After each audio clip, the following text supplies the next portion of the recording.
Bodo latest update बयखौबो फरायबाय दिनैनि रादाबखौ फरायदों आं प्रमोद खाख्लारि गिबि निउज अपडेट दङ बिजनीनिफ्राय गावनि न' फारसे बांगाल सरायाव थांबाय थानाय समावनो उनथिंनिफ्राय AS26D 9951 एल्ट' K10 गारिया सौग्रावनायनि जाहोनाव AS268401 स्कुटि सालायनाय सुबुङा गोब्राब जोखोम जायो। जोखोम जानाय सानैखौबो फेटागाव सावस्रि फाहामसालियाव दैथायहरनाय जायो। जोखोम जानाय सुबुंनि मुङा 50 बोसोर बैसोनि कमला नायक, 10 बोसोर बैसोनि मन्दिरा नायक, 7 बोसोर बैसोनि अर्नब दास। बिसोरखौ गोब्राब थासारियाव बङाइगाव सावस्रि फाहामसालियाव दैथायहरनाय जायो होनना मिथिनो मोन्दों। बे जाथायखौ लानानै जाथायसालियाव नारा नाथा दुंहाव थासारि सोमजियो। नैथियाव दङ क'क्राझार जिल्लानि सिङाव थानाय पर्बतजरा महकुमानि सिंगिमारियाव गुदु हाग्रायाव थाबोनाय NLFPफोरा दिनै बिजांख्रिथायनि दैदेननायाव गासै 212 केडार आरो दैदेनगिरिफोरा ओंखारबोयो। बिथांमोनखौ ओनसोलनि थागिबि रायजो राजाफोरा दुंब्रुयै बरायो। बे हाबाफारियाव NLFPनि दैदेनगिरि एम बाथाजों लोगोसे बक' आरो मिडिएटर पृथ्वीराज नारायण देव मेच आरो थुलुंगा बसुमतारिया बाहागो लायो। हाग्रानिफ्राय ओंखारबोनाय 212 NLFPनि सोद्रोमाफोरा आखायाव आइजें आइला सिलाय लानानै ओंखारबोयो। मख'नो गोनांदि हाग्रानिफ्राय ओंखारबोनाय NLFPनि दैदेनगिरि आरो केडारफोरखौ पुलिसफोरा क'क्राझारनि सान्दामारियाव थानाय डिजिनेटेड केम्पआव लाबोयो।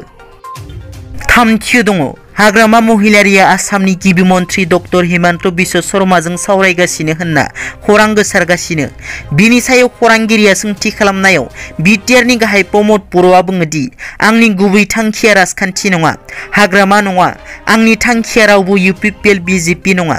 आंनि गुबै थांखिया रायजो राजा फरायसाफोरनि जेंनाखौ सुस्रांनांगौ, गोजोनखौ सिथि लाबोनो नांगौ। दिनै हाग्रामाया सोरजों सावरायलायदों, बहा जिरायदों, बहा फैदों बेखौ लानानै आंहा जिंगा सिनांगौ जेबो गैया होनना आरो गोबां खौरां बिजोङाव फोसावगासिनो हाग्रामाया चिफ जागोन होनना। बड'लेण्डनि रायजोआ लुबैब्ला मा हाग्रामा बबेबा दाबसे जायगानि मानसिखौ लाबोनानै बानायनो हागोन। बेवहाय आंहा मा बुंनांगौ दं? बियो उदांस्रि हादर, जेरै लुबैयो बिदिनो जागोन।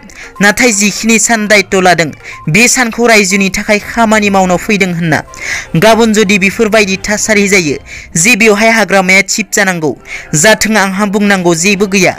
बियो बिफानि सम्पति नङा जि आं बेखौ रेजिस्टार खालामना लानो हागोन जे आं बेयाव जिरायगोन होनना। ब्रैथियाव दङ दिनै क'क्राझार जिल्लानि सिङाव थानाय पर्बतजरा महकुमानि सिंगिमारियाव गासै 212 NLFPनि दैदेनगिरि आरो केडारफोरा हाग्रानिफ्राय ओंखारबोनायखौ बरायनाय हाबाफारियाव बाहागो लानानै मिडिएटर पृथ्वीराज नारायण देव मेचआ बुङोदि बिटिआर गोरोबथानि सासे सागानगिरि रन्जन दैमारिखौ थाबैनो उदां खालामनो नांगौ। जों मिथिगौ रन्जन दैमारिखौ उदां खालामनो थाखाय माखासे आयेन दं, नाथाय सरकारा बेफोर आयेननि नेमखान्थिफोरखौ थाबैनो मावफुङोब्लानो रन्जन दैमारिया उदां अख्राङाव फैगोन होनना रोखा बुंथियो। मख'नो गोनांदि हाग्रायाव थाबोनाय माखासे NLFPनि केडारफोरनि सायाव बिथाङा बुंबावोदि दायो आरोबाव उदालगुरि आरो बाक्सा साइडनिफ्राय फैनो गोनां दंबावो। बिसोर फैगौ सानफोराव बेबादिनो फैबाय थागोन। खायसे केडारफोरा गुबुन मोनसे जिल्लानिफ्राय गुबुन मोनसे जिल्लासिम थांलाय फैलाया बन्द जानायनि थाखायनो ओंखारबोनो सुबिदा मोनाखै। बिसोर लासै लासैनो 15 आगस्तनि गेजेराव फैफिनगोन होनना मिडिएटर पृथ्वीराज नारायण देव मेचआ बुंथियो। दिनैनि रादाबा एसेनोसै। नोंथांमोना जुदि आंनि चेनेलखौ दासिमबो साबस्क्राइब खालामाखै, अन्नानै साबस्क्राइब खालाम। गोजोन्थों।